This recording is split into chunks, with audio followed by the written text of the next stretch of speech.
औज़ुबिल्लाहिमिनश्शैतानिर्रजीम बिस्मिल्लाहिर्रहमानिर्रहीम। दोस्तों, कैसे हैं आप? आज का जो टॉपिक है, ये topic regarding property sale and purchase है। अगर आप कोई प्रॉपर्टी अपनी ज़रूरत के लिए ख़रीदना चाहते हैं, आप अपनी प्रॉपर्टी को किसी को ख़रीदने का इरादा रखते हैं, तो वो कौन कौन सी एहतियात है जो आपने इस्तेमाल करनी है ताकि आपके साथ कोई धोखा या फ्रॉड ना हो सके, आपके पैसों का ज़िया ना हो सके। तो हम बढ़ते हैं टॉपिक की तरफ। जब भी आप प्रॉपर्टी खरीदने का कोई इरादा रखते हैं, तो सबसे पहले आपने ओनरशिप की जो टाइटल है, टाइटल डॉक्यूमेंट है, उस उसका बगौर मुशाहिदा करना है, उसकी बाकायदा तस्दीक करनी है, उसकी एक अटेस्टेड कॉपी वो भी आपने निकलवानी है। फिर उसके बाद आपने इस जगह का पोजेशन चेक करना है। फिर आपने जो चेन ऑफ टाइटल है उसका मुशाहिदा करना है कि ये जो चेन ऑफ टाइटल है, जिसके पहले कौन मालिक था, उससे पहले कौन मालिक था। इसके अलावा आपने ये देखना है कि क्या रिगार्डिंग दैट सूट प्रॉपर्टी किसी भी किस्म का कोई मुकदमा तो नहीं है, मैटर कहीं कोर्ट में किसी में सब जुडाइज तो नहीं है, जैसे रहन होता है या किसी बैंक के पास प्रॉपर्टी को मॉर्गेज रख दिया गया हो, ऐसा कोई इशू तो नहीं है। ये तमाम मालूमात आपने हासिल करनी है। अगर आपके लिए ये काम करना थोड़ा सा मुश्किल है, तो किसी भी लॉयर की खिदमत हासिल करें।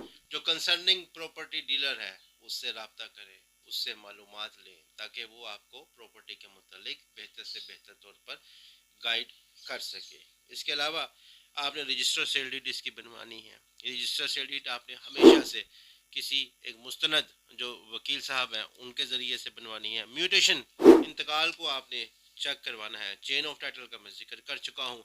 इंतकाल की आपने तस्दीक भी करें कि ये फेक तो नहीं है, ये दुरुस्त है। और सबसे बढ़कर ये कि आपने कब्ज़ा की जो है वो तस्दीक करनी है कि जिससे मैं ख़रीद रहा हूँ क्या ओरिजिनल मालिक यही है।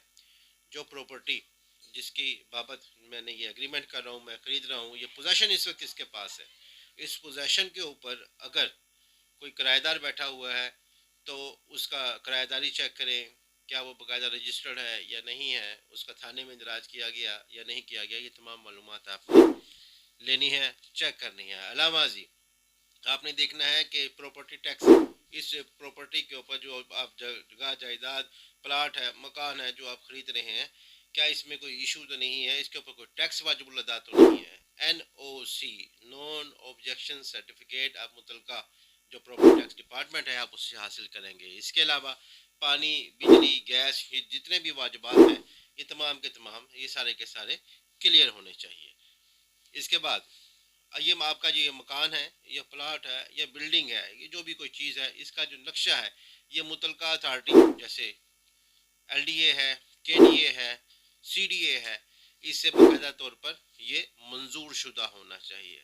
अब दूसरी एक अहम और ज़रूरी बात ये है कि जो प्रॉपर्टी आप परचेज कर रहे हैं ये कमर्शियल है या ये रहायशी है, डोमेस्टिक है, ये आपने कंफर्म करना है। ऐसा ना हो आधा तितर तितर हो और आधा बटेर हो, ऐसे कई मामला आए हैं। प्रॉपर्टी को आपने चेक करना है कि ये कमर्शियल है या ये रहायशी है, उसके रेट भी उस हिसाब से फिर रजिस्ट्री करवाने या बनवाने के लगते हैं। हाउसिंग सोसाइटी में अगर ये जगह है तो जो मुतलका जो डेवलपमेंट अथॉरिटी होती है उससे आपने जो NOC जो है इस हाउसिंग सोसाइटी को मिला हुआ होना ज़रूरी है। एग्रीमेंट टू सेल आपने लाजमी से बनवाना है। आपने एक सेल डीड भी बनवानी है और रजिस्ट्रार के पास इसको रजिस्टर्ड करवाया अगर ये रजिस्ट्री वाली जगह है तो। अलावा जितने भी आपने कागजात बनाने हैं ये तमाम के तमाम कागजात आपने बजरिया वकील बनवाने हैं, खुद से नहीं कुछ ऐसे मामला करने हैं। आप तो बाकायदा एक कमीशन मुकर्रर होता है, पहले भी होता था, प्रोसीजर थोड़ा सा चेंज हो गया है बड़े शहरों में पाकिस्तान के। तो बजरिया अब रजिस्ट्रार के सामने पेश होते हैं, वहाँ पे साइन अंगूठे होते हैं वगैरह वगैरह वगैरह। इस टॉपिक पे अभी मैं नहीं जाऊँगा। एक में सुप्रीम कोर्ट का एक फ़ैसला है। सुप्रीम कोर्ट क्या कहता है, अपने PLD 2014 पेज नंबर 389, सिमिलरली इसी तरह से PLD 2019 supreme court page number 1, इसमें ये कहा जाता है कि जो ख़रीदने वाला है उसको चाहिए कि वो अपनी जगह ख़रीदने से कबल मुनासिब छानबीन करे। अगर वो नहीं करता है तो बाद में वो तहफ़्फ़ुज़ का हकदार नहीं है। ये एक बेसिक फार्मूला, एक प्रिंसिपल भी है जिसको हम कहते हैं मुश्तरी होशियार बाश, यानी ख़रीदने वाला अपनी तमाम जांच पड़ताल वो खुद से करेगा। इसके अलावा एक मैटर ऐसा भी देखने में आया था कि एक साहब जगह फरोख्त कर रहे थे, उन्होंने अपने नाम का बिजली का मीटर दिखा दिया, ये देखे जी ये बिजली का बिल आया मुझे, ये मेरे नाम पे है, सो ये प्रॉपर्टी मेरी है। याद रखिएगा, कोई भी यूटिलिटी बिल किसी भी शख्स के नाम होने का मतलब ये नहीं है कि he is the owner of that property.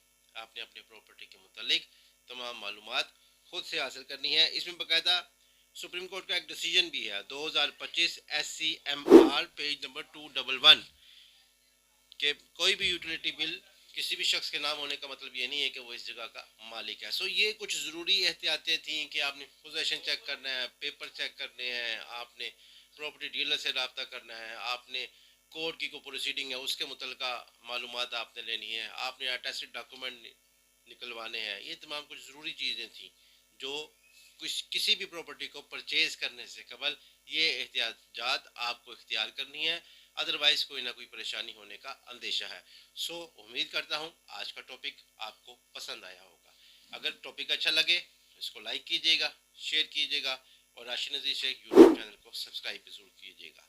आज के लिए इतना ही, फिर किसी अच्छे टॉपिक के साथ हाजिर खिदमत होऊंगा। अल्लाह हाफिज़।